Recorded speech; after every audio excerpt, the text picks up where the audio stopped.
శ్రీ గురుభ్యో నమః. మనము రమణులు చెప్పిన కథల్లో శివగాథల్ని చూస్తున్నాము. నిజమైన ప్రదక్షిణ గురించి ఈ విధంగా బోధించారు భగవాను. ప్రదక్షిణ అంటే ఏంటి? పరిభ్రమతి బ్రహ్మాండ సాహస్రాణి మహేశ్వరౌ కూటస్థాకిల రూపేస్మిన్ ఇది ధ్యానం ప్రదక్షిణం అని కదా శంకర్లు చెప్పారు. రూపగీతాకారులు ఇంకా వివరంగా చెప్పారు. చూడండి. ఓ ఈశ్వర, నిన్ను ప్రదక్షిణాద్దామని బ్రహ్మాండ కోట్లు తిరిగాను. అంతటా నీవే నిండున్నావు. నిన్నెలా చుట్టొచ్చేది? కూటస్థ అఖిల రూపుడవని ధ్యానిస్తాను. అదే నీకు ప్రదక్షిణ అని భావము. గడిచిన మే నెలల్లో ఒకనాటి ఉదయాన విరూపాక్ష గుహలో ఉండగా భగవాన్కు భిక్ష తెచ్చి ఇస్తూ ఉంటే సుందరేశయ్యర్ వచ్చి నమస్కరించి లేవగానే, ఏమీ రాత్రి గిరి ప్రదక్షిణ వెళ్ళారా లేదా అన్నారు భగవాను. లేదు అన్నారు ఆ భక్తులు. భగవాను నన్ను ఉద్దేశించి, ఇదిగో రాత్రి ఇక్కడ వారంతా వెన్నెల్లో గిరి ప్రదక్షిణకు వెళ్తూ ఉంటే ఈయన కూడా పోవాలని బయలుదేరారు. కానీ వారి వల్ల కాదు అని తోచిందట. అంతా నాతో చెప్పి వెళుతుంటే ఈయనగా భగవాన్ నన్ను చుట్టి వచ్చారు. ఇదేమయ్యా అంటే, గిరి చుట్టి వచ్చటానికి సాధ్యం కాదనిపించింది, అందువలన భగవాన్ చుట్టొచ్చాను అన్నారు. నిన్ను నీవే చుట్టుకోవయ్యా, ఆత్మప్రదక్షిణ అవుతుంది కదా అని చెప్పాను అంటూ ఒకటే నవ్వు. వినాయకుడు చేసినట్లు చేశారన్నమాట అని ఓ భక్తుడు అంటే, భగవాను అదే అంటూ ఇలా చెప్పారు కైలాసగదను. తారకాసుర సంహారం కొరికే కుమార సంభవము. స్కందుడు, గుహుడు, సుబ్రహ్మణ్యుడు ఈ పేర్లన్నీ ఆయనవేలే. సుబ్రహ్మణ్యుడు అనగా బ్రహ్మాన్ని చక్కగా ఎరిగిన వాడని అర్థము.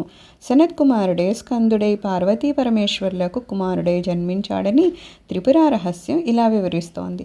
ఒకసారి ఆది దంపతులు స్వేచ్ఛగా విహరిస్తూ సనత్ కుమార మహర్షి తపోనిష్ఠలో ఉన్న ఆశ్రమానికి చేరారు.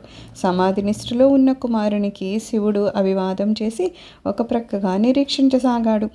ఆదిదేవుడైన తన భర్త ఒక సాధారణ మున్ని మన్నించడానికి కించబడిన పార్వతి చూస్తూ అక్కడే నిలబడింది. కొంతసేపటికి కన్నులు తెరిచిన ఋషి సనాతన మాతాపితులను చూసి ఆర్ఘ్యపాదాదులచే అర్చించి వినయంగా నిలబడ్డాడు. శివుడు సంప్రీతుడై అతన్ని వరం కోరుకోమన్నాడు. బ్రహ్మర్షి తాను సంతృప్తనని కోరికలు లేవని చెప్పాడు. ఇష్టమైతే శివుణ్ణి వరం కోరుకోమన్నాడు. ఆ సందర్భం కోసమే వచ్చిన శంకరుడు అవకాశాన్ని దొరకపుచ్చుకున్నాడు. సనత్ కుమార్ని తనకు పుత్రునిగా జన్మించమన్నాడు. వల్లే అంటూ, ఆ తల్లి కోరలేదు కాబట్టి నీకు మాత్రమే పుత్రునవుతాను అన్నాడు. బాలఋషి జ్ఞానసాంద్రతకు ధీరత్వ వైభవానికి చకితురాలైన చండిక, ఉండు నాయనా, ఇదే నేను వాత్సల్యంతో అర్థిస్తున్నాను, నాకు కూడా బిడ్డవుగా అని ప్రార్థించింది. మన్నించాడు మహర్షి. మహాదేవుని పట్ల కూడా అనుగ్రహాన్ని వర్షింపచేయగలిగేది జ్ఞానవైభవం. అదే పుష్కలంగా ఉంది సనత్ కుమారునికి. అనతి కాలంలోనే శివుని తేజము అగ్ని, గంగ, శరవణము మొదలైన స్థానాలు భరించగా అది కుమారస్వామిగా మారింది. కృత్తికలచే పెంచబడి కార్తికేయుడు అనే పేరును పొందాడు. స్కందుడు, గాంగేయుడు, షణ్ముఖుడు కూడా ఈయన పేర్లే. శక్తి ఆయుధాన్ని పొంది దేవసేనాపతి అయి ముల్లోక విజేత అయిన తారకాసురుణ్ణి అవలీలగా సంహరించాడు. శూరపద్ముడు అనే దుష్ట రాక్షసుడిని అంతమొందించాడు. ఒక పోటీలో ఇంద్రుని కూడా జయించాడు. దేవతలు, ఋషిముని గణాలు అతన్ని విస్తృతంగా కీర్తించారు. ఆ కారణంగా శరవణభవుడైన అతనిలో కొంత స్వాంతిశయము ప్రబలింది. తానే శక్తిమంతుడని, గుజ్జురూపుడైన అన్నగారి కంటే అధికుడని నిరర్ధకమైన విశ్వాసం పొడగట్టింది. సకల జీవుల హృద్గుహైకవాసి అయిన శంకరుడు దాన్ని గుర్తించాడు. అతనికి గుణపాఠం నేర్పి సద్బుద్ధిని కలిగిద్దామని సంకల్పించాడు. దానికి సుబ్రహ్మణ్యునిలోని పోటీతత్వాన్ని రంగప్రవేశం చేయిస్తే ఫలితం రసవత్తరంగా ఉంటుందని ఎంచాడు. త్వరలోనే ఆయన సంకల్పం క్రియారూపం ధరించింది. ఇలాగా ఒకనాడు గణపతి, స్కందులు ఇద్దరూ తల్లిదండ్రులకు ప్రణామాలు అర్పించడానికి వచ్చారు. తండ్రి చేతిలో ఒక అద్భుతమైన ఆకృతి గల మధురస ఫలాన్ని చూశారు. నాకిమ్మని పోటీ పడ్డారు. శంభువు మందహాసం చేసి, ఇది మహిమాన్వితమైన దివ్యఫలము, అర్హత గల వారికి మాత్రమే ఇవ్వదగింది అని బదులిచ్చాడు. నమ్రుడైన గణేశుడు నెమ్మదించాడు. పట్టు వదలని షడానండు తన శక్తి సామర్థ్యాలను, పౌరుష ప్రతాపాలను ఏకరువు పెట్టి తానే అర్హుణ్ణని ప్రకటించాడు. ఆ అర్హతలేవో తండ్రిని అడగకుండానే శంభువు పక్షపాతరహితంగా గజాండు కూడా కోరుతున్నాడు కాబట్టి ఇద్దరి యోగ్యతలను నిర్ణయించవలసి ఉంది. మీరు వీరిలో ఎవరైతే ముందుగా భూప్రదక్షిణ చేసి రాగలుగుతారో వారే ఈ దివ్య ఫలానికి అర్హులు అన్నాడు. పితృదేవుల పోటీకి తనకే అనుకూలంగా తలపెట్టారని కుమారస్వామి భావించాడు.